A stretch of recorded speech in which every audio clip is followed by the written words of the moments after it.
Shrimad Bhagavatam class 108 നമ്മളെ സ്കന്ധം 5-ൽ ഇന്ന് 15-ാമത്തെ അധ്യായമായിട്ട് നോക്കുന്നത് ഭരതവംശാനുചരിതമാണ്. ഭരത രാജാവിൻ്റെ വംശത്തെ പറ്റിയാണ് ഇനി പറയാൻ പോകുന്നത്. അതായത് പ്രപഞ്ച സൃഷ്ടി മുതലുള്ള കാര്യങ്ങളാണ് പറഞ്ഞുകൊണ്ട് വന്ന് പ്രപഞ്ചം സൃഷ്ടിക്കുന്ന ഒരു പ്ലാൻ അനുസരിച്ചാണ്. ഒരു പ്ലാൻ ഉണ്ടായാൽ പോരാ, അതിനെ ഏകോപിപ്പിക്കുന്ന ഒരു ശക്തി ഉണ്ടാകണം. ആ ശക്തികൾ ഓരോ ഘട്ടത്തിലും പല ശക്തികളായിട്ടാണ് വർക്ക് ചെയ്യുക. ഉദാഹരണമായിട്ട് നമ്മളൊരു വീട് വെക്കാൻ പ്ലാൻ ഉണ്ടെങ്കിൽ ആ പ്ലാൻ അനുസരിച്ചാണ് വീട് പോവുക, അതിന് സംശയമൊന്നുമില്ല. പ്ലാനിൽ എങ്ങനെയാണ് ഉള്ളത് അതുപോലെ വീട് പോവുകയുള്ളൂ. പക്ഷേ ആ വീട് ഉണ്ടാകണമെങ്കിൽ ഓരോ വർക്ക് പ്ലാൻ അനുസരിച്ച് ഓരോ വർക്ക് ഏകോപിപ്പിക്കാൻ ഒരാൾ വേണം. മേസ്ത്രി വേണം, കാർപ്പൻറ്റർ വേണം, മരത്തിൻ്റെ പണിയെല്ലാം നോക്കാൻ, കോൺക്രീറ്റ് ചെയ്യാൻ അതിൻ്റെ ആൾക്കാർ വേണം, തറ ചെയ്യാൻ അതിൻ്റെ ആൾക്കാർ, ഓരോന്നിനും പല വിഭാഗങ്ങളായിട്ട് അതിൻ്റെ നേതൃത്വത്തിൽ കുറേ ആൾക്കാരുണ്ടാവും ഏകോപിപ്പിക്കാൻ. അതുപോലെ പ്രപഞ്ചം സൃഷ്ടിക്കുമ്പോൾ ആദ്യം മുതലേ ഓരോ ആൾക്കാർ അത് മനുഷ്യരല്ല, ശക്തിയാണ്. ആ ശക്തിയാണ് ആദ്യം മുതലേ തുടങ്ങിയിട്ട് ഇപ്പോൾ എവിടെ വരെ എത്തിയിട്ടുണ്ട്? ഭൂമി ഉണ്ടായ സ്ഥിതി വരെ, ഭൂമി ഉണ്ടായത് ആ അവസ്ഥയിൽ. പിന്നെ ആ ഭൂമിയുടെ കാര്യങ്ങൾ, നമ്മൾ താമസിക്കുന്ന ഭൂമിയുടെ കാര്യങ്ങളെല്ലാം നോക്കുന്നത് ഭരതനാണ്. അതുകൊണ്ടാണ് അതിൻ്റെ രാജാവായി കഥയിൽ ചിത്രീകരിച്ചിട്ട് ആ ശക്തിവിശേഷത്തെയാണ് രാജാവായി ചിത്രീകരിച്ചത്. അതുകൊണ്ടാണ് ഭാരതദേശം എന്ന് പേര് വന്നത്. അപ്പോൾ ഇനി ഭൂമി ഉണ്ടായി. പക്ഷെ ഭൂമി ഉണ്ടായത് കൊണ്ട്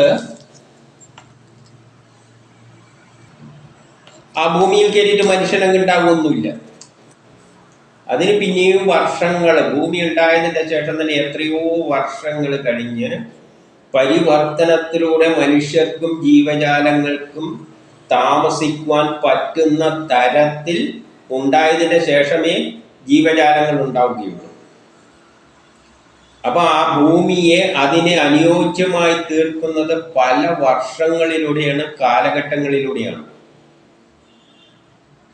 ആ ഭൂമിയെ പരിവർത്തനം ചെയ്ത് ഉദാഹരണമായിട്ട് സൂര്യൻ ഉണ്ടായപ്പോൾ സൂര്യന് ഭയങ്കര ചൂടായിരുന്നു എന്നാണ് പറയുന്നത്. അപ്പം വേറൊരു കഥയിൽ പറഞ്ഞിട്ടുണ്ട്. അപ്പം സൂര്യൻ്റെ ചൂട് സഹിക്കാൻ പറ്റാതെ ഭാര്യയ്ക്ക് അടുത്ത് നിൽക്കാൻ പറ്റാതെ ഭാര്യ പോയി കളഞ്ഞ് ഒരു കഥയുണ്ടായില്ല. അപ്പം ഇത് മനസ്സിലാക്കിയിട്ട് ഭാര്യൻ്റെ അച്ഛൻ, അതായത് ശില്പി, എഞ്ചിനീയർ എന്ത് ചെയ്തു? സൂര്യൻ്റെ അവൾ പോയത് അവളെ കുറ്റം കൊണ്ടൊന്നുമല്ല, നിന്റെ ചൂട് സഹിക്കാൻ പറ്റാതെയാണ്, അതുകൊണ്ട് ഞാനൊരു കാര്യം ചെയ്തു തരാം, നിന്റെ ചൂട് കുറച്ച് തരാമെന്നുള്ള പറഞ്ഞിട്ട് വടിച്ചു കളഞ്ഞു എന്നാണ് പറയുന്നത്. സൂര്യൻ്റെ ചൂട് കുറേ വടിച്ചു കളഞ്ഞ് അങ്ങനെ സൂര്യൻ്റെ ചൂട് ഇന്നുള്ള അവസ്ഥയിലേക്ക് ആക്കി എന്നാണ് കഥയിൽ പറയുന്നത്. അപ്പം സൂര്യൻ പോലും കുറേ കാലം കഴിഞ്ഞിട്ടാണ് അതിൻ്റെ ചൂടെല്ലാം ക്രമീകരിച്ചിട്ട് പറ്റുന്ന ചൂടാക്കി മാറ്റിയത്. അതുപോലെ തന്നെ ഭൂമി ഉണ്ടായാലും കുറേ കാലം കഴിഞ്ഞാലേ മനുഷ്യന് ജനിക്കേണ്ട അവസ്ഥ എത്തുന്നുള്ളൂ. അപ്പം മനുഷ്യൻ്റെ കഥ എവിടെ വെച്ചാണ് പറയുന്നത്? 4 യുഗങ്ങളിലായിട്ടാണ്. അത് അവസാനമാണ്, പ്രളയത്തിൻ്റെ മുമ്പിൽ. കൃതയുഗം, ത്രേതായുഗം, ദ്വാപരയുഗം, കലിയുഗം. അതായത് ഗോത്ര കാലഘട്ടം, കൊളോണിയലിസം, ഇന്നത്തെ കാലഘട്ടം, പിന്നെ അവസാനം സുന്ദരമായ വസുദേവ കുടുംബം, മഹാഭാരത യുദ്ധത്തിന് ശേഷം, അല്ലെങ്കിൽ 3-ാം ലോക യുദ്ധത്തിന് ശേഷം. അപ്പം പരശുരാമൻ്റെ കാലഘട്ടമാവുമ്പോഴേ മനുഷ്യരെല്ലാം ഉണ്ടാകുന്നുള്ളൂ. അപ്പോഴുള്ള കഥയാണ് പരശുരാമനൂടെയെല്ലാം പറയുന്നത്. അപ്പം അതിന് മുമ്പിലുള്ള കാലഘട്ടത്തിലാണ് ഈ ഭരതനെല്ലാം വരുന്നത്. ഭരതൻ ഭൂമി ഉണ്ടായ മുതൽ പരശുരാമ കാലഘട്ടം വരെയുള്ള ഭൂമിയെ പലതരത്തിൽ അതിനെ അനുയോജ്യമായി എടുക്കും. അതൊക്കെ നമുക്കൊരു വീടുണ്ടെങ്കിൽ, ഭൂമി ഉണ്ടെങ്കിൽ അവിടെ കയറി താമസിക്കാൻ പറ്റില്ല. അവിടെ ഒരു വീടെല്ലാം വെച്ച് സൗകര്യമെല്ലാം ആക്കിയതിൻ്റെ ശേഷമല്ലേ നമുക്ക് കയറി താമസിക്കാൻ പറ്റും. അതുപോലെ തന്നെ ഭൂമി ഉണ്ടായതുകൊണ്ട് പറ്റില്ല. പല കാലഘട്ടങ്ങളിലൂടെയാണ് അതിനെ പടിപടിയായി മാറ്റി എടുത്തിട്ട് മനുഷ്യന് താമസയോഗ്യമായ അവസരം എത്തിയപ്പോഴാണ് കൃതയുഗം, ത്രേതായുഗം തുടങ്ങുന്നത്, പരശുരാമൻ്റെ കാലഘട്ടം തുടങ്ങുന്നത്. അപ്പം അതിൻ്റെ മുമ്പിലുള്ളത് ഭരതനാണ് ഉത്തരവാദിത്തം. അപ്പം പല കാലഘട്ടങ്ങൾ എന്ന് പറയുമ്പോൾ ഭരതൻ്റെ പല മക്കളിലൂടെയാണ് പിന്നെ അതിനെ ക്രമീകരിച്ചെടുത്തിരിക്കുന്നതെന്ന് പറയാണ്. ഓരോന്നിനും ഒരു പീരീഡ് ഉണ്ടാവും. ഉദാഹരണത്തിന് ഹൃദയയുഗത്തിന് ഇത്ര വർഷമുണ്ട്, ത്രേതായുഗത്തിന് ഇത്രയുണ്ട്, കലിയുഗത്തിന് ദ്വാപരയുഗത്തിന് കലിയുഗത്തിനല്ല ഇത്ര വർഷം എന്നുള്ള ഒരു കണക്കുണ്ട്. അതേപോലെ തന്നെ ഭരതനിൽ നിന്ന് വരുന്ന ഓരോ മക്കൾക്കും ഇത്ര വർഷം എന്ന നിലയിൽ ഉണ്ട്. ആ വർഷത്തിനിടക്ക് ആ മക്കൾ ഭൂമിയെ ഒരു പരിധി വരെ ശരിയാക്കിയെടുക്കും. പിന്നെ അടുത്ത മകൻ അതിനെ കുറച്ചും കൂടി ഇമ്പ്രൂവ് ചെയ്യും. അങ്ങനെ എത്തിയിട്ടാണ് പരശുരാമ കാലഘട്ടം വരുന്നത്. അപ്പോൾ ആ ഒരു ചരിത്രം, അദ്ദേഹത്തിൻ്റെ മക്കളുടെ ആ ചരിത്രമാണ് പറയുന്നത്. നമുക്ക് അത് നോക്കാം. അപ്പോൾ ഒന്നിലെ ശുഗൻ പറയുകയാണ്, ഭാരതരാജശ്രീയുടെ പുത്രനായ സുമതി ഋഷഭദേവന്റെ ജീവൻ മുക്ത മാർഗം സ്വീകരിച്ച് അദ്ദേഹത്തിന്റെ ജീവൻ മുക്ത മാർഗങ്ങൾ, അതായത് ആത്മീയ കാര്യങ്ങളാണ് അവരെല്ലാം സ്വീകരിച്ചത്. അപ്പൊ ഇവരെല്ലാം തന്നെ പരശുരാമ കാലഘട്ടം വരെ തന്നെ ആത്മീയത മാത്രമേ ഉള്ളൂ. ഇല്ല, ഭൗതികതയില്ല. ഭൗതികത വരുന്നപ്പോഴാണ്, മായാലോകം വരുന്നപ്പോഴാണ്, മനുഷ്യനിലാണ് അത് എഫക്റ്റ് ആകുന്നത്. മനുഷ്യനിലാണ് ഞാനെന്നൊരു ചിന്തയുണ്ടായിട്ട് മായയിൽ അകപ്പെട്ട് കർമ്മം ചെയ്യുന്നത്. അപ്പൊ അതുവരെയുള്ള കാലഘട്ടം മുഴുവൻ എന്തേ ഉള്ളൂ? ഭൗതികതയൊന്നും പറയാനില്ല. കാരണം ജീവജാലങ്ങൾ ഉണ്ടെങ്കിലല്ലേ ഭൗതികത പറയേണ്ടി ഉള്ളൂ. അതുവരെ ആത്മീയതയാണ്. അപ്പൊ ഈ എല്ലാ കഥകളിലും പറഞ്ഞു വരുന്ന ആത്മീയ കാര്യങ്ങളാണെന്ന് പറഞ്ഞാൽ അന്നെന്തേ ഉള്ളൂ? ആത്മീയമായ കാര്യങ്ങളേ ഉള്ളൂ. ബ്രഹ്മാവ്, പരമാത്മാവ്, മറ്റേ ജീവാത്മാവ് എന്ന് പോലും പറയാൻ പറ്റില്ല. ജീവനൊന്നും വന്നില്ല. പിന്നെന്തെല്ലാം? ശ്രീഹരി, പിന്നെ നാരദൻ, ഇന്ദ്രൻ, ഇതെല്ലാം പറയാം. കാരണം അതെല്ലാം ആദ്യമേയുള്ള പ്രേരക ശക്തികളാണ്. അങ്ങനെയുള്ള പ്രേരക ശക്തികളാണ് ഭരതനാണ് ഭൂമി ഉണ്ടാക്കുന്നതിന് പിന്നിൽ പ്രവർത്തിച്ച പ്രേരക ശക്തി. അതിനുശേഷം ഓരോ മക്കള് പ്രേരിപ്പിച്ച് ഭൂമിയെ ഒരുക്കിയെടുക്കുകയാണ്. അപ്പോൾ ആദ്യത്തെ അദ്ദേഹം ജീവൻ മുക്ത മാർഗം സ്വീകരിച്ചിട്ടാണ്. അദ്ദേഹം ഭയങ്കര ആത്മീയത്തിൻ്റെ ആളല്ലായിരുന്നു. എന്നിട്ട് എന്ത് പറയാണ്? ചില പാപബുദ്ധികളായ നാസ്തികന്മാർ ഈ കലിയുഗത്തിൽ എന്ത് ചെയ്യും? ഇവരെയെല്ലാം പിടിച്ചിട്ട് ദേവന്മാരാക്കിയിട്ട് വേദോക്തമല്ലാത്ത ദേവന്മാരായി കലികാലത്ത് സങ്കല്പിച്ചേക്കുന്നു. അപ്പൊ ഈ കഥാപുരുഷന്മാരെയെല്ലാം ഭരതൻ തൊട്ട് ബാക്കിയുള്ള മക്കളെയെല്ലാം കഥയിലിങ്ങനെ അന്ന് അക്കാലത്ത് ഏതോ വ്യക്തികൾ ജീവിച്ചിരുന്നു എന്നെല്ലാം ചിന്തിച്ചിട്ട് ഇന്നത്തെ കാലത്ത് ഈ കഥയും കേട്ടിട്ട് അവരെയെല്ലാം അവരൊക്കെ ആത്മീയതയല്ലേ അവരിലൂടെ പറയുന്നത്. അപ്പൊ അവരെയെല്ലാം എന്താക്കി കളയും? ദേവന്മാരായിട്ട് ആരാധിച്ച് കളയും. ഇത് വേദത്തിന് എതിരാണ്. വേദമാരെയും ദൈവമാക്കിയിട്ട് ആരാധിക്കാനൊന്നും പറയുന്നില്ല. വേദത്തിൽ ഒരൊറ്റ ഈശ്വരനേ ഉള്ളൂ. ദേവത എന്നെല്ലാം പറയുന്ന ഈ പ്രപഞ്ചത്തിലുള്ള എല്ലാ വസ്തുക്കളും ദേവതകളാണ്. അതൊന്നും ഈശ്വരനല്ല. ആരാധന ഈശ്വരനാണ് വേടിക്ക് പറയേണ്ടത് തന്നെ. പക്ഷെ ആ ഈശ്വര ആരാധനയൊന്നും സ്വീകരിക്കുന്നതിന് താല്പര്യമില്ലാതെ നിർഗുണമായ ഒരു സംഗതിയാണ് ആ ബ്രഹ്മം. ദേവതകളെല്ലാം കല്ലും മണ്ണും, ബ്രഹ്മ വിഷ്ണു മഹേശ്വരന്മാരെല്ലാം ബലങ്ങൾ, ഇതെല്ലാം സയൻസ് പലതരത്തിലുള്ള ഇലക്ട്രിക്കൽ എനർജി, മെക്കാനിക്കൽ എനർജി എന്നെല്ലാം പറയുന്ന ഫോഴ്സ് എന്നെല്ലാം പറയുന്ന മാതിരിയുള്ള ബലങ്ങളാണ്. പ്രവർത്തനങ്ങളെ ഏകോപിപ്പിക്കുന്ന ബലങ്ങളാണ്. അപ്പൊ അവരെയെല്ലാം പിടിച്ചിട്ട് ഈ പറയുന്ന ഭരതനെയെല്ലാം പിടിച്ചിട്ട് ദേവതുല്യമാക്കിയിട്ടെല്ലാം കണ്ടിട്ട് ആരാധിച്ചേക്കെന്ന് പറയുകയാണ്. വേദോക്തമല്ലാതെ ഒരു ദൈവമായി കലികാലത്ത് സങ്കല്പിച്ചേക്കാം. അവരെല്ലാം വെച്ച് പ്രതിമയുണ്ടാക്കി ആരാധിച്ചേക്കാം. അത് തന്നെയാണ് നമ്മളിന്ന് കാണുന്നത്. രാമനും കൃഷ്ണനും എല്ലാം നമ്മൾ ദേവതകളായ ഈശ്വരന്മാരെയായിട്ട് കണ്ടിട്ട് ആരാധിക്കുകയാണ്. എന്നിട്ട് രണ്ടിൽ പറയുക. അപ്പം പറയുമ്പോൾ തന്നെ എന്തിനാ ഇത് പറഞ്ഞതെന്ന് വെച്ചാൽ ഇതെല്ലാം കഥാപാത്രങ്ങൾ ബലങ്ങളാണ്. ഓരോ കാലഘട്ടത്തിലും ഈ മക്കളിലൂടെ ഭൂമിയിൽ ഇത്ര വർഷം പടിപടിയായിട്ട് ഭൂമിയിൽ പരിവർത്തനം സംഭവിച്ചുകൊണ്ടേയിരുന്നിട്ടുണ്ട്. അപ്പോൾ ഈ സുമതിക്ക്, അദ്ദേഹത്തിൻ്റെ പുത്രൻ സുമതിക്ക് വൃദ്ധസേനയിൽ ദേവതാജിത്ത് എന്ന പുത്രനുണ്ടായി. അപ്പോൾ അതൊരു കാലഘട്ടം. ആ കാലഘട്ടത്തിൽ ഭൂമി കുറച്ചും കൂടിയും പുരോഗമിച്ചു. ഏത് അടിസ്ഥാനത്തിലാണ് പുരോഗമിക്കുന്നത്? ആ പറയുന്ന പ്ലാൻ അനുസരിച്ച്, പരമാത്മാവെന്ന പ്ലാൻ അനുസരിച്ച്, ആ ഈശ്വരൻ ഉണ്ടാക്കിയ ആദ്യം ഒരു പ്ലാൻ ഉണ്ടല്ലോ, അതനുസരിച്ച്. ഇനി 3 പറയുന്നു, ആ ദേവതാജ്യത്തിന് ആസുരി എന്നവളിൽ ദേവദ്യുമ്നനും അദ്ദേഹത്തിന് ധേനുമതിയിൽ പരമേഷ്ടിയും അദ്ദേഹത്തിന് സുവർച്ചലയിൽ പ്രതീഹൻ എന്ന പുത്രനും ഉണ്ടായി. അങ്ങനെ ഓരോ പുത്രൻ, അതിൻ്റെ പുത്രൻ, അതിൻ്റെ പുത്രൻ, ഇങ്ങനെ 3 തലമുറ കഴിഞ്ഞു പോയി. അപ്പോഴേക്കും ഭൂമി കുറെ പുരോഗമിച്ചു. ഇനി 4 ഈ പ്രതീഹൻ ആത്മവിദ്യ വ്യാഖ്യാനിച്ചു കൊടുത്ത് സംശുദ്ധനായി സർവേശ്വരനെ പ്രാപിച്ചു. അവനും ആത്മവിദ്യയിൽ വളരെ പ്രവീണനായിരുന്നു. അതുകൊണ്ട് അവനും ബ്രഹ്മസാക്ഷാത്കാരം നേടി. ഇതെല്ലാം ആത്മീയമായ ആദ്യമുള്ള സൃഷ്ടിക്ക് മുമ്പിലുള്ള ആ ജീവാത്മാവും പരമാത്മാവും മറ്റേ ശ്രീഹരിയെല്ലാം കൂടിയിട്ടാണ് ഈ ഭൂമി സൃഷ്ടി നടത്തുന്നത്. അപ്പോൾ എല്ലാം ആത്മീയ വശങ്ങളാണ്. ജീവജാലങ്ങൾ ഉണ്ടായിട്ടില്ല.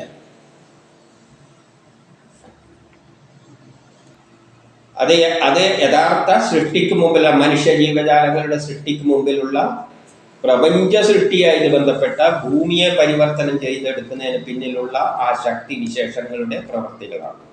അതിന് നേതൃത്വം കൊടുത്തവരാണ്.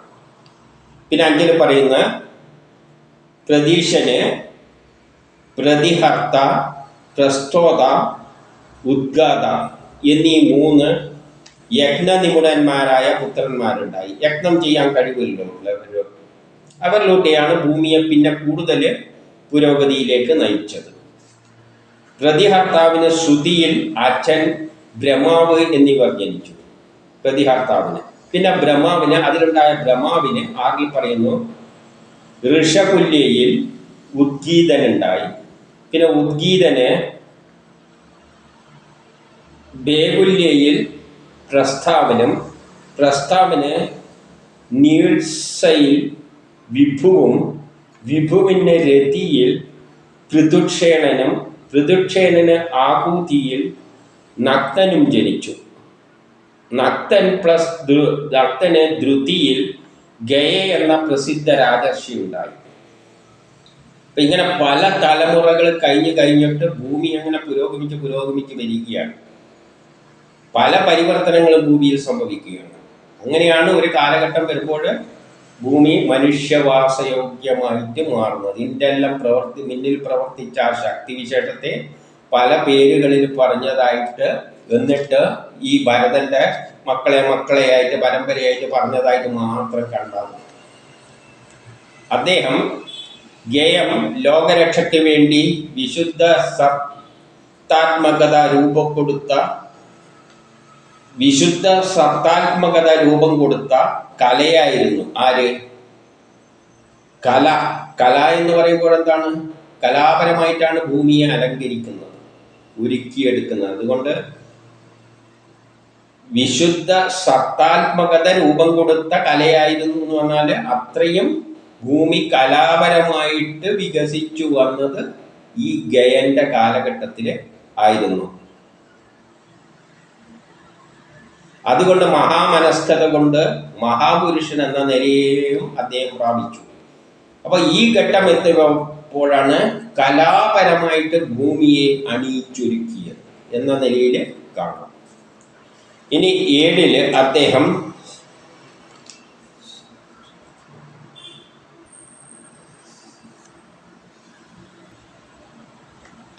സർവജ്ഞൻ,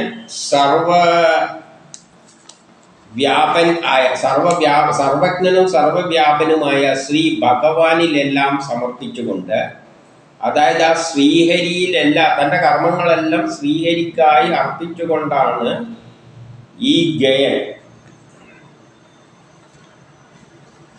രാജ്യം ഭരിച്ചത് എന്ന് പറയുമ്പോൾ ഭൂമിയെ അണിയിച്ച് അത് കലാപരമായിട്ടുള്ളതാണ്.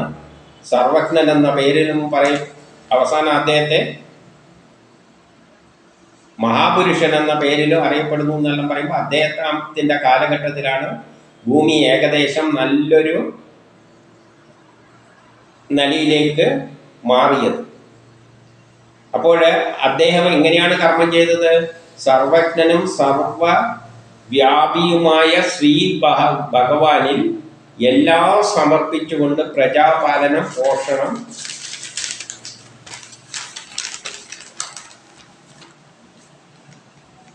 പ്രീണനം, ലാളനം, അനുസന്ധാനം എന്നീ യജ്ഞാതി രൂപത്തിലുള്ള സ്വധർമ്മത്തോടും ബ്രഹ്മജ്ഞാനന്മാരുടെ പാദസേവയോടും കൂടി, ബ്രഹ്മജ്ഞാനന്മാരുടേതെന്നാണ് ശാസ്ത്രജ്ഞന്മാരുടെ എല്ലാം അല്ലെങ്കിൽ ശാസ്ത്രത്തിൻ്റെ എല്ലാം അടിസ്ഥാനത്തിൽ ശ്രീഹരിയുടെ ആഗ്രഹപ്രകാരം ആ പ്ലാൻ അനുസരിച്ച് സകല വൈര്യങ്ങളെല്ലാം ഒഴിവാക്കിക്കൊണ്ട് സകല ഐശ്വര്യങ്ങളോടും ഭക്തിയോഗത്തോടും കൂടി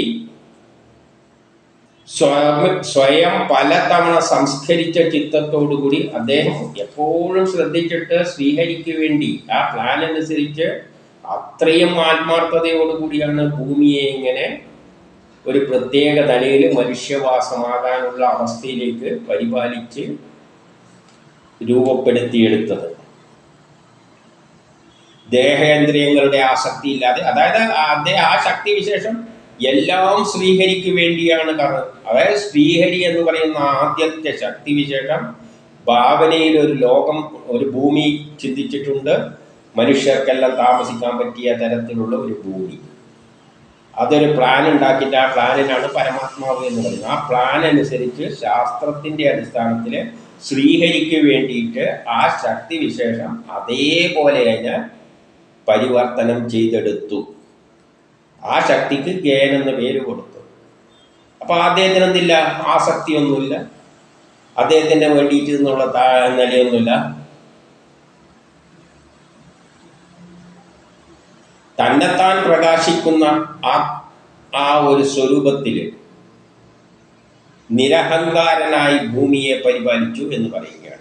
അപ്പോൾ അദ്ദേഹത്തിൻ്റെ കാലഘട്ടത്തിലാണ് ഭൂമി ഒരുമാതിരി വാസയോഗ്യമായ ജീവജാലങ്ങളും സസ്യങ്ങളിലും ഉണ്ടാകാൻ പറ്റുന്ന പാകത്തിലേക്ക് പരിവർത്തനം ചെയ്തു വന്നത്. എന്നിട്ട് 9 കവികൾ അതിനെപ്പറ്റി പാടിയത് ഇങ്ങനെയാണ്. അദ്ദേഹത്തെ ജ്ഞാനെ കവികൾ ഇങ്ങനെ വർണ്ണിച്ചു എന്ന് പറയുകയാണ്. എന്താണ്? ശ്രീഹരിയുടെ അംശാവതാരമായ ജ്ഞാനൊഴിച്ച്, അപ്പം ജ്ഞാന് മാത്രമേ ഈ ഭൂമിയെ ഇങ്ങനെ ഒരു മനുഷ്യവാസത്തിന് യോഗ്യമായ നിലയിൽ ആക്കിയെടുക്കാൻ പറ്റുകയുള്ളൂ. ആർക്ക്? ജ്ഞാന് മാത്രമേ പറ്റുകയുള്ളൂ. അതുകൊണ്ട് എന്ത് പറയുന്നു? അത് ശ്രീഹരിയുടെ അംശാവതാരം തന്നെയാണ്. ശ്രീഹരി തന്നെയാണ് ജ്ഞാനായിട്ട് വന്നിരിക്കുന്നത്. എന്നിട്ട് അദ്ദേഹത്തിൻ്റെ ഭാവനയിലുള്ള ഒരു ഭൂമി, ആ പ്ലാൻ, പരമാത്മാവെന്ന പ്ലാനിൻ്റെ അനുസരിച്ചിട്ടുള്ള ഒരു ഭൂമിയെ ഉണ്ടാക്കിയെടുത്തു. വേറെ ഏതൊരു രാജാവിനാണ്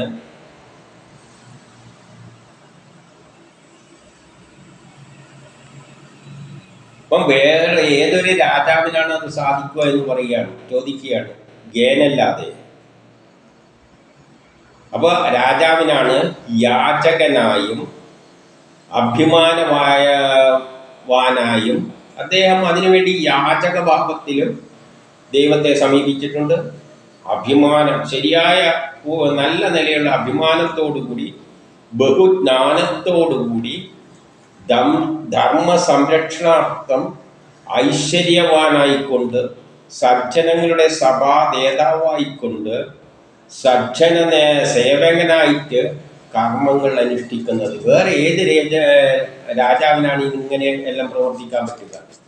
അപ്പം ജ്ഞാനാണ് ഒരു യാചകനായിട്ടും പ്രവർത്തിച്ചു, അഭിമാനത്തോടുകൂടി എല്ലാ ജ്ഞാനവും തേഞ്ഞുകൊണ്ട് ധർമ്മ സംരക്ഷണാർത്ഥം എല്ലാ ഐശ്വര്യങ്ങളോടും കൂടി സജ്ജനങ്ങളുടെ സഭാ നേതാവായിക്കൊണ്ട് സജ്ജന സേവനത്തിന് വേണ്ടിയിട്ട് കർമ്മങ്ങൾ അനുഷ്ഠിച്ചു.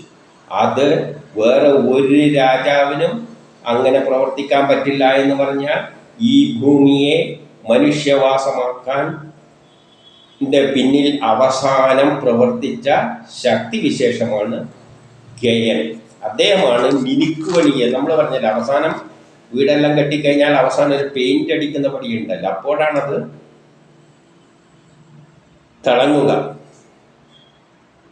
അതുവരെ കെട്ടിയ വീടെല്ലാം കിട്ടിയാൽ ഒരുമാതിരി ഇരിക്കും. അവസാനം പെയിന്റ് അടിച്ച് കഴിയുമ്പോഴാണ് അതിൻ്റെ ഒരു എടുപ്പ്. അതുപോലെ ഈ ഭൂമിയുടെ സുന്ദരമാക്കി എടുക്കുന്ന അവസാനത്തെ കർമ്മം ചെയ്തതായിട്ട് ഗേനെ കണ്ടാൽ മതി, ആ ശക്തി വിശേഷം.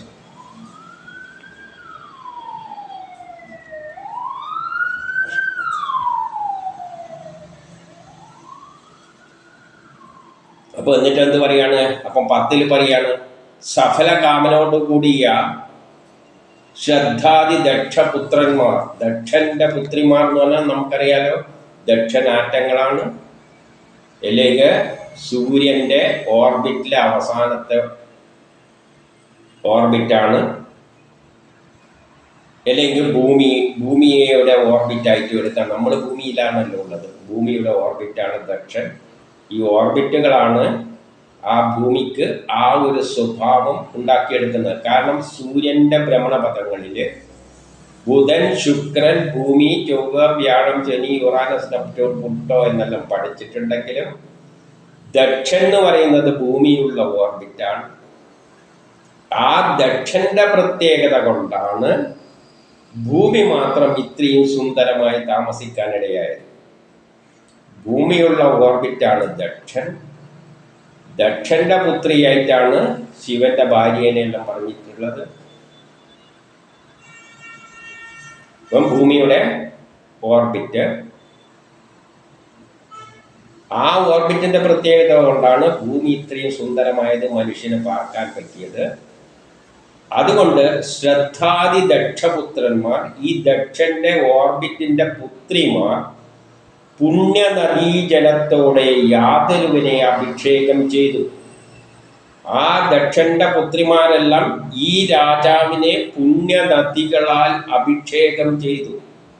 അങ്ങനെ പറയുമ്പോൾ ഭൂമിയിൽ തന്നെ നദികളായിട്ട് പ്രവഹിച്ചിട്ടുണ്ട്. അഭിഷേകം ചെയ്തു ഈ രാജാവിനെ. ഭൂമിയിലാണല്ലോ ഈ രാജാവ് ഇരിക്കുന്നത്. അപ്പം നദികളായിട്ട് വർഷമായിട്ട് പെയ്യാനെല്ലാം തുടങ്ങി. ഈ ഭൂമിയിൽ മഴയെല്ലാം പെയ്യാൻ പെടുന്ന തരത്തിലേക്ക് ഭൂമി പരിവർത്തനം ചെയ്തു. അപ്പം ജലത്തോടെ അഭിഷേകം ചെയ്യുമ്പോൾ ഭൂമിയിൽ ജലമുണ്ട്. ജലമുള്ളത് കൊണ്ടാണ് ഇനി ജീവജാലങ്ങളെല്ലാം ഉണ്ടാകാൻ പോകുന്നത്. അപ്പം ദക്ഷന്റെ പുത്രിമാർ അദ്ദേഹത്തിന് ജലം കൊണ്ട്, പുണ്യനദീ ജലം കൊണ്ട് അഭിഷേകം ചെയ്തു.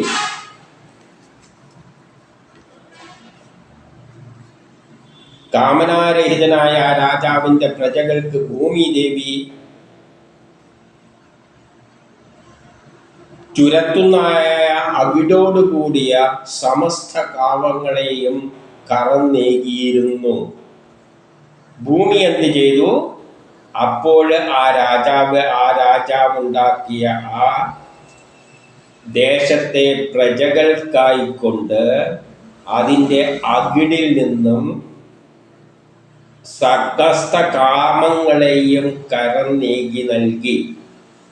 അകിടിൽ നിന്നും പാല് നൽകുന്നത് പോലെ ഭൂമിയിൽ നിന്നും, ഭൂമി അപ്പം മനുഷ്യന്റെ വാസയോഗ്യമായ പ്രജകളെല്ലാം ഉണ്ടാക്കാനുള്ള സാഹചര്യമായതുകൊണ്ട് ഭൂമി അകിടിൽ നിന്നും കാമങ്ങളെയാണ് ചുരന്നു നൽകിയത്. ആഗ്രഹിക്കുന്ന ആ മനുഷ്യൻ ആഗ്രഹിക്കുന്ന പ്രജകൾക്ക് വേണ്ട എല്ലാ ആഗ്രഹിക്കുന്ന വസ്തുക്കളെയെല്ലാം ഭൂമി ചുരന്ന് പശു പാല് നൽകുന്നത് പോലെ അകിടിൽ നിന്ന് കറന്നേകി തുടങ്ങി എന്ന് പറയുമ്പോൾ ഭൂമി ജനങ്ങളും വൃക്ഷങ്ങളും എല്ലാം ഉണ്ടാകാൻ പറ്റുന്ന അവസ്ഥയിലേക്ക് വന്നു. ജലം ഒഴുകാൻ തുടങ്ങി, നദികൾ ഒഴുകാൻ തുടങ്ങി, ഭൂമി കറന്നു നൽകുവാൻ തയ്യാറായി. ഇനി വേണ്ടവർക്ക് വന്നിട്ട് കറന്നെടുത്തിട്ട് കുടിച്ചാൽ മതി. ഭൂമിയിൽ നിന്ന് കിട്ടുന്ന എല്ലാം കറന്നെടുത്തിട്ട് സുഖിച്ച് ജീവിക്കാം. അപ്പം അതിന് തയ്യാറാക്കിയത് ഗേൻ എന്ന പുത്ര അങ്ങനെ വന്നിട്ട് ഭരതനിൽ നിന്ന് വന്നിട്ടുള്ള പുത്രന്മാരാണ്. അവസാനത്തെ ഗേനിൽ നിന്നാണ്.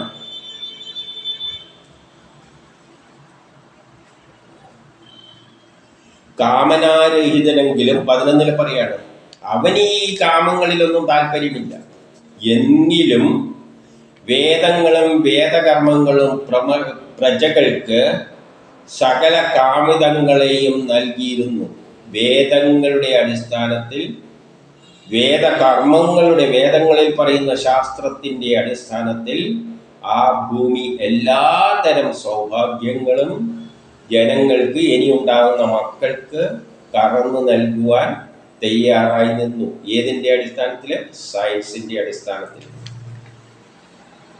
മറ്റ് രാജാക്കന്മാർ രാജഭോഗ വസ്തുക്കൾ അദ്ദേഹത്തിന് സമർപ്പിച്ചിരുന്നു. അപ്പോൾ അത്രയും വലിയ ദിവ്യനായ രാജാവാകുമ്പോൾ അതിൻ്റെ പിന്നിൽ അദ്ദേഹത്തെ സഹായിക്കുന്ന കുറേ ശക്തികൾ ഉണ്ടാവില്ലാണ്. അവരെ മറ്റു രാജാക്കന്മാർ എന്ന നിലയിൽ ചിന്തിച്ചാൽ അവരെല്ലാം ഈ രാജാവിന് വേണ്ട എല്ലാ സഹായങ്ങളും ചെയ്തു കൊടുത്തു. ആ പിന്നിൽ പ്രവർത്തിക്കുന്ന ശക്തി വിശേഷം, അല്ലാതെ ഇതൊന്നും മനുഷ്യനായിട്ട് കണ്ടുകൂടാ.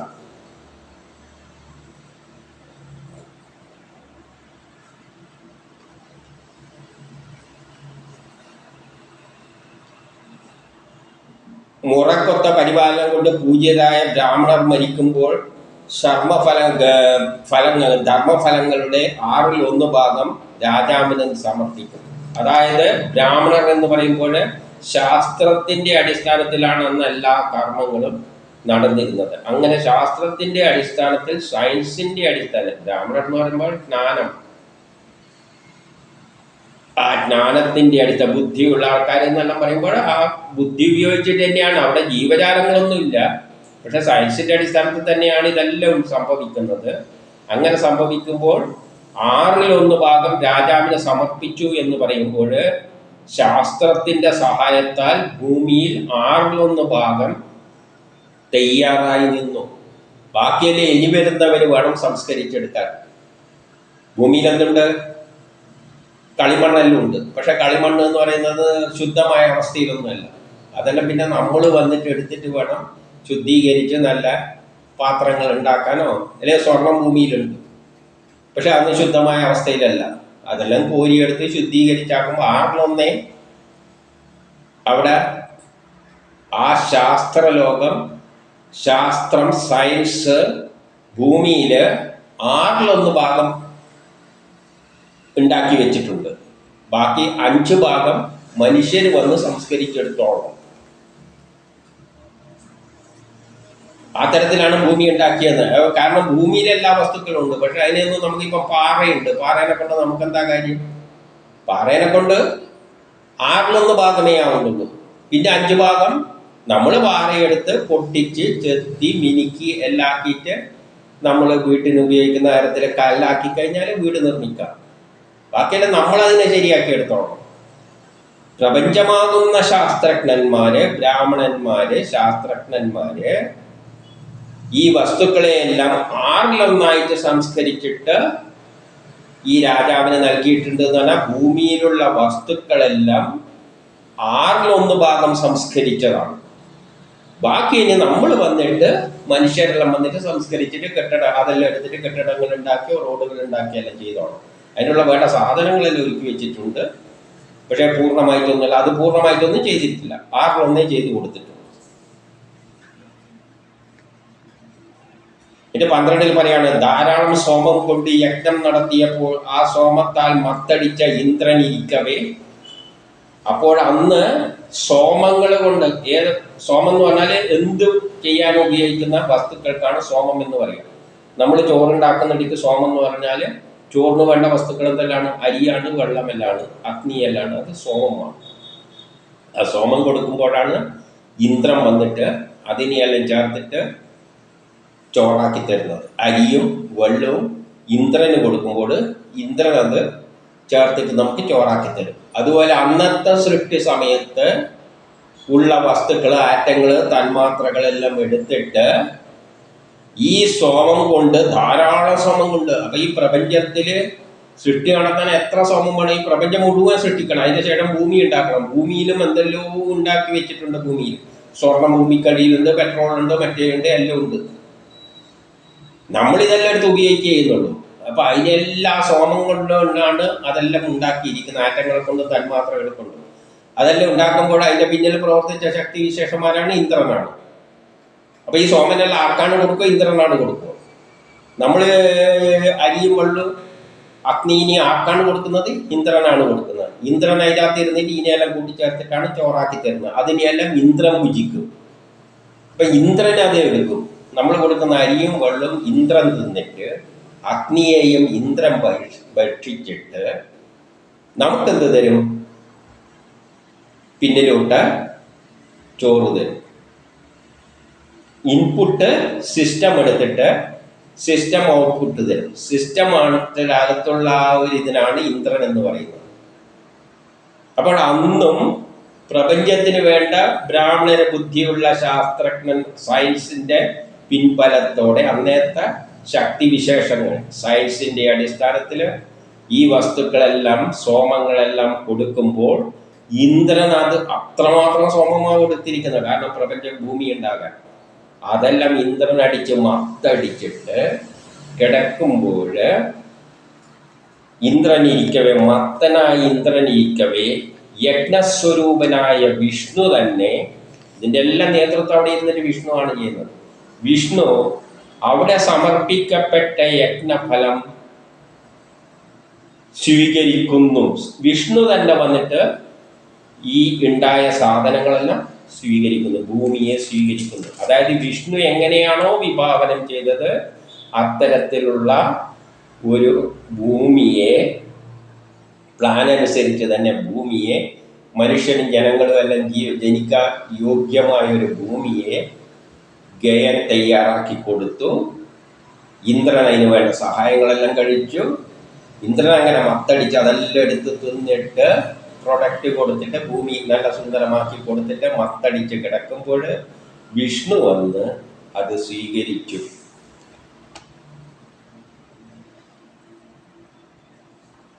അപ്പൊ അത് പറഞ്ഞൊരു അർത്ഥത്താണ് ഇതെല്ലാം വിഷ്ണുവിന്റെ നിർദ്ദേശപ്രകാരം. ഇപ്പം നമ്മളൊരു വീടാക്കാൻ വേണ്ടിയിട്ട് മേസ്ത്രിമാരെ ഏൽപ്പിച്ചു കഴിഞ്ഞാൽ മേസ്ത്രി ആ കൊടുക്കുന്ന വസ്തുക്കളെല്ലാം തിന്നിട്ട് അവസാനം വീടുണ്ടാക്കിയിട്ട് അവിടെ മയങ്ങി കിടക്കും, വീട് നമുക്ക് തരും. അതുപോലെ തന്നെ വിഷ്ണു ഈ ഭരതനിൽ നിന്ന് തുടങ്ങിയിട്ട് ഇങ്ങനെയുള്ള അവൻ്റെ മക്കളെല്ലാം അവസാനം സുന്ദരമായ മനുഷ്യവാസയോഗ്യമായ ഒരു ഭൂമി ഉണ്ടാക്കിയതിൻ്റെ ശേഷം അതിൻ്റെ ഇന്ദ്രനെല്ലാം ഇതിനകത്ത് വർക്ക് ചെയ്യുന്നുണ്ട്.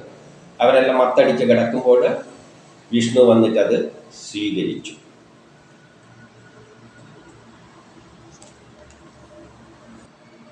പതിമൂന്നിൽ പറയാണ്, യാതൊരാളുടെ സംതൃപ്തി മൂലം. ഇവിടെ സംതൃപ്തി അടയുന്നത് ആരാണ്? ഈ കർമ്മങ്ങളെല്ലാം നടക്കുമ്പോൾ നമ്മളൊരു വീട് വെക്കുമ്പോൾ സംതൃപ്തി ആരാണ്? നമ്മളാണ് സംതൃപ്തിയാകുന്നത്. പക്ഷെ ആ മേസ്ത്രിക്കും സംതൃപ്തിയുണ്ട്. വീടെല്ലാം വെച്ച് കഴിയുമ്പോൾ അങ്ങനെ ഇരുന്ന് ആനന്ദിക്കും. കാർപ്പൻറ്റർ എന്ന് ഒരിക്കലും നോക്കിയിട്ട് ആ സംതൃപ്തി അടയും. പക്ഷെ ഈ എല്ലാ സംതൃപ്തിയും കൂടി കിട്ടുന്നത് ആർക്കാണ്? വീട് ചെയ്യാൻ വേണ്ടി ഏൽപ്പിച്ച എനിക്കാണ്. അതുപോലെ യാതൊരാളുടെ സംതൃപ്തി മൂലമാണ് യാതൊരാളെന്ന് പറഞ്ഞാൽ ആ ശ്രീഹരി ഉദ്ദേശിച്ച തരത്തിലുള്ള ഒരു ഭൂമിയാണ് ഉണ്ടാക്കിയിട്ടിരിക്കുന്നത്. അപ്പൊ ശ്രീഹരിയുടെ സംതൃപ്തി മൂലമാണ് ദേവന്മാരും മനുഷ്യരും ലതകൾ മുതൽ ബ്രഹ്മാവ് വരെയുള്ള സകല ജൈവജാലങ്ങളും സംതൃപ്തമാകുന്നത്. അപ്പോൾ ഇവരെല്ലാം പണിയിൽ ഏർപ്പെട്ടവരാണ്. ബ്രഹ്മാവ് തൊട്ട് എല്ലാവരും അവരെല്ലാം സംതൃപ്തരാകാണ്. ഇനി ആ ഭൂമിയിൽ ജനിക്കാൻ പോകുന്ന മനുഷ്യരും ജീവജാലങ്ങളും എല്ലാം സംതൃപ്തരാകാണ്. കാരണം അവർക്ക് വേണ്ടതെല്ലാം ഉള്ള ഭൂമിയാണ് കിട്ടിയിരിക്കുന്നത്. അപ്പൊ അവരെല്ലാം സംതൃപ്തരാകുന്നു. ഏതുകൊണ്ട്? ഈ ശ്രീഹരിയുടെ സംതൃപ്തി മൂലം. ശ്രീഹരിക്ക് സംതൃപ്തിയായി. ഞാൻ ഉദ്ദേശിച്ച തരത്തിലുള്ള വീടാണ് ഉണ്ടായിരിക്കുന്നത്. അപ്പൊ അവിടെ താമസിക്കാൻ പോകുന്നവരും അതുണ്ടാക്കിയവരും എല്ലാം സംതൃപ്തരായി. ആ അന്തരാമി സ്വതവേ പ്രീതനാണ്. ആ അന്തരാമ് പ്രീതനാണ്, സന്തോഷിക്കുന്നുണ്ട് എല്ലാവരോടും. കാരണം ആ ശ്രീഹരി സന്തോഷിക്കുന്നുണ്ട്. ഈ ഇതിൽ പങ്കെടുത്ത എല്ലാവരും ഞാൻ ഉദ്ദേശിച്ച തരത്ത് തന്നെ ചെയ്തു തന്നിട്ടുണ്ട്. അതുകൊണ്ട് അദ്ദേഹം അവരോട് പ്രീതി ഉണ്ടെങ്കിലും ഇവിടെ പ്രത്യേകം എടുത്തു പറയുകയാണ്, ഗേന്റെ നേരെ പ്രകടമായി പ്രീതിയെ പ്രകടമാക്കി. അദ്ദേഹം ഗേന്റെ നേരെ വന്നിട്ട് പ്രീതിയെ പ്രകടിപ്പിച്ചു. യഥാർത്ഥത്തിൽ അതിൻ്റെ അംശാവതാരം തന്നെയാണിത്. എന്നിട്ടും ഗേന്റെ നേരെ അത് തന്നെ വന്ന് പ്രീതി. നമ്മൾ വീട് വെക്കാൻ മേസ്ത്രി നമ്മളെ ഇഷ്ടപ്രകാരം നമ്മൾ വെച്ച പ്ലാൻ വെച്ചിട്ടെല്ലാം തന്നെയാണ് മേസ്ത്രി വീട് വെക്കുന്നുണ്ട്. അങ്ങനെ നമ്മൾ അവസാനം എന്ത് ചെയ്യും? മേസ്ത്രി കൊള്ളാം എന്ന് പറയല്ലോ. യഥാർത്ഥത്തിൽ നമ്മളെ പ്ലാനാണ്, നമ്മളാണ് മെറ്റീരിയൽ കൊടുക്കുന്നത്, എല്ലാം നമ്മൾ തന്നെയാണ്. മേസ്ത്രി അതിനനുസരിച്ച് ചെയ്യുന്നതേ ഉള്ളൂ. എന്നാലും നമ്മൾ ആരെ അഭിനന്ദിക്കും? മേസ്ത്രീനെ ഒന്ന് അഭിനന്ദിക്കും. അതേപോലെ ശ്രീഹരി നേരിട്ട് വന്നിട്ട് ഗേനെ ഒന്ന് പ്രീതി അറിയിച്ചു. പിന്നെ 14 പറയാണ് ഗേന് ഇന്നും അത് പുരോഗമിക്കണമല്ലോ, തീർന്നില്ല, എന്നും പണി കുറയുണ്ട് സൃഷ്ടിയാണ്. ഗേന് തൻ പത്നിയിൽ ചിത്രരഥൻ, സുഗതി, അവരോധൻ എന്നീ 3 പുത്രന്മാർ ജനിച്ചു. ചിത്രരഥന്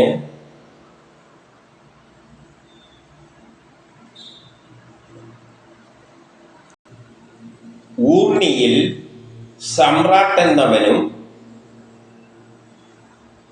ജനിച്ചു. 15 പറയാണ് സമ്രാട്ടിന് ഉത്കലയിൽ മരീചി ജനിച്ചു. മരീചിക്ക് ബിന്ദുമതിയിൽ ബിന്ദുമാൻ ജനിച്ചു. ബിന്ദുമാന് സരഖയിൽ മനു ജനിച്ചു.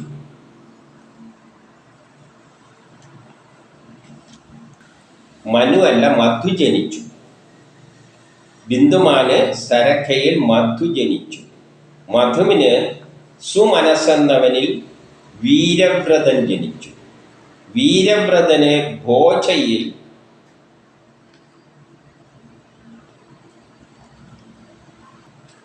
മന്തു പ്രമസ്ഥു എന്നിവർ ജനിച്ചു. മന്തുവിന് സര്യയിൽ ഭൗവനൻ ജനിച്ചു. ഭൗവനനിൽ ദൂഷണയിൽ ത്വഷ്ടാവ് ജനിച്ചു. ത്വഷ്ടാവിന് വിരോചനയിൽ വിരജൻ ജനിച്ചു. വിരോചനയിൽ വിഷുചിയിൽ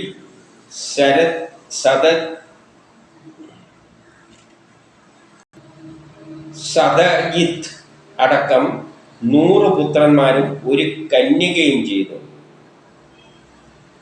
എന്നിട്ട് വിരജനിൽ, വിഷുചിയിൽ, സതജിത്ത് അടക്കം 100 പുത്രന്മാരും ഒരു കന്യകയും ചെയ്തിട്ട് ജനിച്ചു എന്ന് പറഞ്ഞിട്ട് വിരജനെ അധികരിച്ച് ചിലത് പറയുകയാണ്. 16 ഒടുവിലായുണ്ടായ വിരജൻ എന്ന രാജാവ് പ്രിയവ്രതന്റെ വംശത്തിന്റെ, അപ്പൊ എവിടെ നിന്നാണ് ഇത് തുടങ്ങിയിരിക്കുന്ന ഈ സൃഷ്ടി? പ്രിയവ്രതനിൽ നിന്ന്. മനുവിന്റെ 2 പുത്രന്മാരായ പ്രിയവ്രതനും ഉത്താനപാദനും. ഉത്താനപാദന് ഒരു ജോലി ഏൽപ്പിച്ചു. പ്രിയംവദനാണ് ഈ പ്രപഞ്ചം ഭൂമിയെല്ലാം സൃഷ്ടിക്കുന്ന, ഗ്രഹങ്ങളെല്ലാം സൃഷ്ടിക്കുന്ന ഉത്തരവാദിത്തം. അങ്ങനെ സൃഷ്ടിച്ച് ഭൂമിയില് ഇവരിലൂടെയെല്ലാം ഭൂമി ഭരതനിലേക്ക് എത്തി. ഭരതനിൽ നിന്ന് മക്കളെയായിട്ട് ഇങ്ങനെ അവസാനമായിട്ട് വിരജൻ എന്നവരിൽ നിന്ന്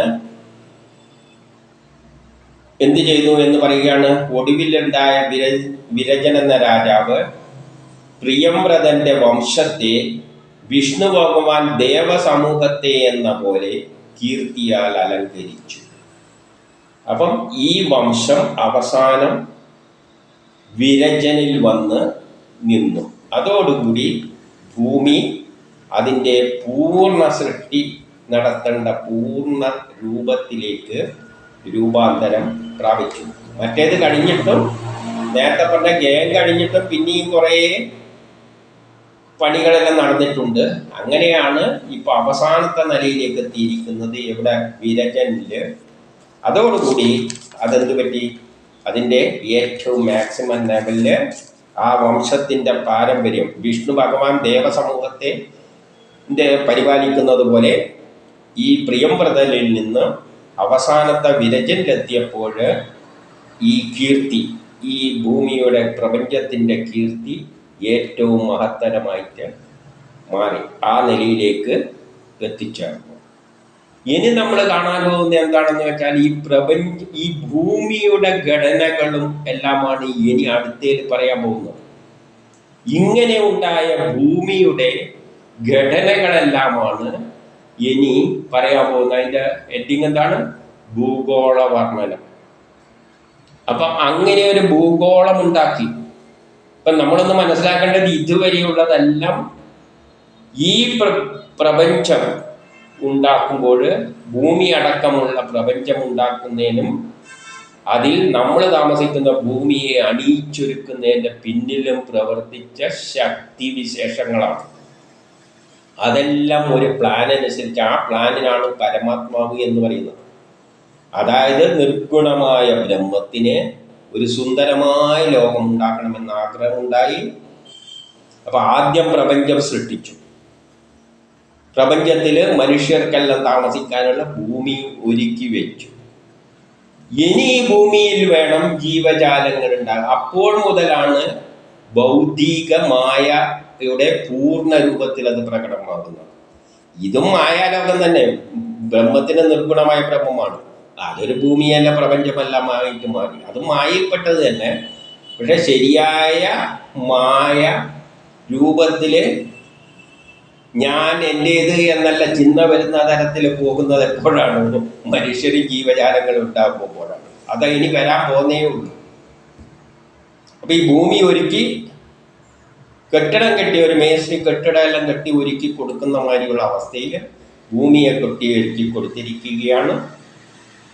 ഇനി ആ ഭൂമിയുടെ വീട് കെട്ടിക്കഴിഞ്ഞാൽ നമ്മൾ പാല് കാച്ചുമ്പോൾ എല്ലാവരും പോയി വീടിൻ്റെ അകമെല്ലാം കയറി നോക്കൂലേ? ഒരു വീട് വെച്ച് കഴിഞ്ഞാൽ നമ്മൾ എന്താ ചെയ്യുക? എല്ലാവരും നാട്ടുകാരെല്ലാം ക്ഷണിച്ച് എല്ലാവരും അകത്തെല്ലാം കയറി എല്ലാം കയറി നോക്കും. അതുപോലെ ഈ ഉണ്ടാക്കിയ ഭൂമിനെ ഇനി ഭൂഗോള വർണ്ണന നടത്താൻ പോവുകയാണ് അടുത്ത അധ്യായം മുതൽ. അപ്പോൾ ഇതുവരെ നമ്മൾ മനസ്സിലാക്കേണ്ടത് എന്താണ്? ഇതുവരെ ഒരു മനുഷ്യരും അവിടെ ഇല്ല. ഒരു പ്ലാനുണ്ട്. ആ ബ്രഹ്മത്തിന് ഒരു സുന്ദരമായ ലോകം ഉണ്ടാക്കണമെന്ന് തോന്നി, സയൻസ് ഉണ്ടാക്കി, അതാണ് വേദങ്ങൾ. ആ ജ്ഞാനത്തിൻ്റെ അടിസ്ഥാനത്തിൽ ഒരു പ്ലാൻ ഉണ്ടായി. അതെല്ലാം ഓട്ടോമാറ്റിക്കായിട്ട് ഉണ്ടാകുകയാണ്. ആ പ്ലാനിൽ നിന്നും ചില പ്രേരക ശക്തികൾ വരുന്നു. ആ പ്രേരക ശക്തികളാണ് ഇതെല്ലായിട്ട് മാറിയിട്ട് ഇങ്ങനെ ഭൂമിയെ ഈ രൂപത്തിൽ അണിയിച്ചൊരുക്കിയത്. ആ പ്രേരക ശക്തികളെയാണ് പല പേരുകളിൽ കഥയിൽ പറഞ്ഞിരിക്കുന്നത്. എല്ലാം അജ്ഞാതമായ ശക്തികളാണ്. ഇന്ദ്രൻ, ബ്രഹ്മ, വിഷ്ണു, മഹേശ്വരന്മാരും ഈ ഭരതനും എല്ലാം ചില അജ്ഞാതമായ പ്രേരക ശക്തികൾ. അതിനൊന്നും നമുക്ക് ഭാവനയിൽ കാണാനേ പറ്റുകയുള്ളൂ. അതിനൊന്നും രൂപവും ഭാവവും ഒന്നുമില്ല. അദൃശ്യമായ ചില ശക്തികൾ. സയൻസിനും ഇതിനെ ഒന്നും പെടുത്താൻ പറ്റില്ല. സയൻസിനെല്ലാം ദ്രവ്യങ്ങളെയും ബലങ്ങളെയെല്ലാം പെടുത്താം. പക്ഷെ ഇങ്ങനെയുള്ള പ്രേരക ശക്തികൾ, ഉദാഹരണമായിട്ട് കാമം, പ്രേമം, ഇതെല്ലാം പറയുന്ന ദേഷ്യം, കോപം എന്നിവയാണ് നമ്മളെല്ലാം നയിക്കുന്നത്. പക്ഷെ അതിനൊന്നും സയൻസ് കയറിയിട്ട് എടുത്ത് കാമബലം, പ്രേമബലം എന്നെല്ലാം പറഞ്ഞുകൊണ്ട് സയൻസിന് ഇങ്ങനെ ഏറോ മാർക്കൽ ഇട്ടിട്ട് പറയാൻ പറ്റില്ല. അതൊന്നും സയൻസ് അംഗീകരിക്കുന്നില്ല. പക്ഷെ അതൊന്നും ഇല്ലാതെ ഈ ലോകം നടക്കുകയില്ല. അപ്പം ഇങ്ങനെയുള്ള ചില ബലങ്ങളായിട്ട് നമ്മൾ ഇതിനെയെല്ലാം കാണണം.